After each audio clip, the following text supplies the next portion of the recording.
Hello friends, this is Sakshi and you're on my YouTube channel Enjoy Learning with Sakshi Pandey। तो आज की video में हम कर रहे हैं क्लास 7 ज्योग्राफी का लेसन नंबर 3 जिसका नाम है आवर चेंजिंग अर्थ यानी हमारी बदलती हुई पृथ्वी। So let's start the video. So I want to ask a question from you. Why is Earth called a dynamic planet? यानी अर्थ को एक डायनामिक प्लैनेट यूनिक प्लैनेट क्यों कहा जाता है? So it is said so because here life exist यानी यहाँ पे लाइफ रहती है, इसीलिए इसे ऐसा कहा जाता है। अब लाइफ क्यों रहती है? क्योंकि यहाँ पे सारे एसेंशियल एलिमेंट्स हैं जो कि है हमारा लिथोस्फेयर, बायोस्फेयर, हाइड्रोस्फेयर और साथ ही साथ एटमॉस्फेयर। ठीक है, इसीलिए अर्थ एक डायनेमिक प्लैनेट है क्योंकि इस पर लाइफ एग्जिस्ट करती है। तो इस चैप्टर में जो पहला टॉपिक है वो है theory of plate tectonics. So the lithosphere is broken into separate sections called plates. अभी हमने पढ़ा था कि लिथोस्फेयर क्या है, हमारी सॉलिड क्रस्ट। तो ये जो हमारा सॉलिड क्रस्ट है ये बहुत सारे हिस्सों में डिवाइडेड है और हर एक सेक्शन को हम कहते हैं ईच प्लेट। ठीक है, The theory of plate tectonics state that the piece of Earth's lithosphere are in constant slow motion driven by convection currents in the mantle। यानी कहा जाता है, यानी जो ये थ्योरी ऑफ प्लेट टेक्टोनिक्स है ये कहती है कि अर्थ के लिथोस्फेयर में जितने भी प्लेट्स हैं ये सारे कंटिन्यूस मोशन में हैं, पर इनका स्पीड बहुत ज़्यादा स्लो है। 10-20 सालों में ये कुछ मिलीमीटर्स का डिस्टेंस ही ट्रैवल करते हैं। No plate can move without affecting the other plates. अब कोई भी प्लेट ऐसे मूव नहीं करती कि वो दूसरे को अफेक्ट ना करे। अगर वो मूव करती है तो दूसरे को पक्का ही अफेक्ट करती है। As plates move they change the earth surface. और जैसे जैसे ये मूव करते हैं ये अर्थ के सरफेस में चेंजिंग लाते हैं, जैसे कि वॉल्केनो एरप्शन कराते हैं, माउंटेन रेंजेस का फॉर्मेशन, इस तरह से बहुत सारे चेंजेस होते हैं प्लेट्स की वजह से। आगे देखते हैं। तो यहाँ पे एक फिगर है, तो इसमें मैंने पूरा आपको फिगर दिया है। ये हमारी अर्थ की बेसिकली आप कह सकते हैं मैप है। ठीक है, तो इसमें सारे प्लेट्स दिए हैं। ये है प्लेट नंबर 1, मेजर प्लेट्स है 2, 3, 4, ऐसे करके हमारे पास 7 मेजर प्लेट्स हैं और 12 माइनर प्लेट्स। तो नाम भी दिया है यूरेशियन प्लेट, साथ ही साथ Australian plate, north American plate, इस तरह से 7 मेजर प्लेट्स हैं। ठीक है, तो अब हम बढ़ते हैं अपने अगले टॉपिक पे जो कि है हमारे इंडोगेनिक फोर्सेस और एक्सोगेनिक फोर्सेस। तो जो भी हमारे अर्थ में चेंजेस आ रहे हैं, हमारी पृथ्वी जो बदल रही है, ये सब कुछ फोर्सेस की वजह से हो रहे हैं। तो मेनली 2 तरह के फोर्स हैं जिसकी जो ये कॉज कर रहे हैं, एक है एंडोजेनिक और एक है एक्सोजेनिक। तो दोनों के बीच में डिफरेंस पड़ते हैं।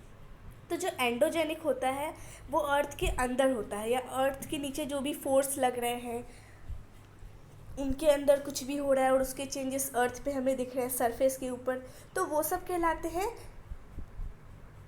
एंडोगेनिक फोर्सेस। जबकि जो एक्सोगेनिक फोर्सेस हैं ये सारे on the surface of earth, यानी सरफेस की अर्थ के सरफेस के ऊपर जो चेंजेस हो रहे हैं उनकी वजह से ये होते हैं। It causes natural devastation and physical change in earth surface. अब ये जो एंडोजेनिक फोर्स है इसकी वजह से अर्थ के सरफेस में फिजिकल चेंज आते हैं, जैसे कि अर्थक्वेक, वॉल्केनो, माउंटेन्स या वैलीज़ का फॉर्मेशन, ये सब एंडोजेनिक फोर्सेस का ही किया धरा है। फिर आता है एक्सोगेनिक फोर्सेस। तो ये जो है ये फिज़िकल चेंज काउज करता है अर्थ के सरफेस पे, जैसे कि सी आर्क्स में मशरूम रॉक का formation, she shores, sand dunes, ये सारे एग्जांपल्स हैं एक्सोगेनिक फोर्स के। तो अभी हमने क्या पढ़ा कि अर्थ मूवमेंट्स जो है फोर्सेस की वजह से होती हैं। 2 तरह के, एक होते हैं एंडोगेनिक, एक होते हैं एक्सोगेनिक। जो अंदर होते हैं धरती के वो होते हैं एंडोगेनिक, और जो ऑन द सरफेस होते हैं वो होते हैं एक्सोगेनिक। तो ये जो एंडोगेनिक फोर्सेस हैं इसके भी 2 तरह होते हैं, एक होते हैं सडन फोर्सेस और एक होते हैं डीएस्ट्रोफिक फोर्सेस। सडन फोर्सेस मतलब जो अचानक हो जाए, और डीएस्ट्रोफिक मतलब जिसका फॉर्मेशन बड़े धीरे धीरे हो। जैसे सडन में आ जाता है हमारा अर्थक्वेक, अचानक से हो जाता है वॉल्केनो और लैंडस्लाइड। जबकि जो डीएस्ट्रोफिक है इसमें आ जाते हैं माउंटेन्स का बनना, क्योंकि माउंटेन्स के फॉर्मेशन में ईयर्स लग जाते हैं। फिर आता है एक्सोगेनिक में इरोजनल एंड डिपोजिशन, यानी इरोड और साथ ही साथ डिपोजिशन दोनों इसमें होते हैं, जैसे कि रिवर, विंड, सी वेव्स, ग्लेशियर्स, ये सब आते हैं अर्थ मूवमेंट्स में। तो अब यहाँ पे कुछ एग्जांपल्स दिए हैं change in the earth surface. तो माउंटेन के फॉर्मेशन से, वॉल्केनो के फॉर्मेशन से, मशरूम रॉक्स की वजह से, डेल्टा की वजह से, सी आर्क्स की वजह से, सैंड ड्यून्स की वजह से चेंज आ रहा है हमारे अर्थ के सरफेस में। तो अब एक एक करके सबको पढ़ते हैं। सबसे पहले माउंटेन रेंजेस के बारे में। So slow movement of lithospheric plates causes change on the earth surface, यानी लिथोस्फेरिक प्लेट्स बहुत स्लो मूव करते हैं और इन स्लो मूवमेंट्स की वजह से ही अर्थ के सरफेस पे चेंज आते हैं। Collision of plates create mountain system, यानी जब ये प्लेट्स टकराते हैं तो इनका कुछ हिस्सा ऊपर इमर्ज होता है, जिसकी वजह से माउंटेन सिस्टम का फॉर्मेशन होता है। Like the Himalayas and Hugh trenches on the ocean floor, जैसे कि हिमालय है, इसका फॉर्मेशन भी ऐसा ही हुआ है, दो प्लेट्स के टकराने से कुछ जो पार्ट है वो इमर्ज हुआ और हिमालय का फॉर्मेशन हुआ। ओशन फ्लोर पे जो ट्रेंचेस होते हैं उनका फॉर्मेशन भी कुछ इसी तरह से होता है। ठीक है, अब हम देखते हैं फोल्डेड माउंटेन्स की। फोल्डेड माउंटेन्स क्या होते हैं? Mountains formed by the folding of rock layers. Rock layers जब फोल्ड होते हैं तो उस तरह से जो माउंटेन्स बनते हैं वो कहलाते हैं fold mountains.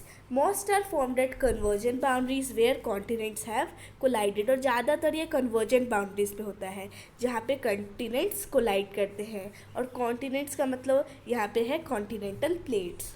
They form when rock layers are squeezed together and pushed upward। ये तब इसका फॉर्मेशन होता है जब हम रॉक लेयर्स को स्क्वीज कर रहे हैं और उसको ऊपर की तरह पुश कर रहे हैं।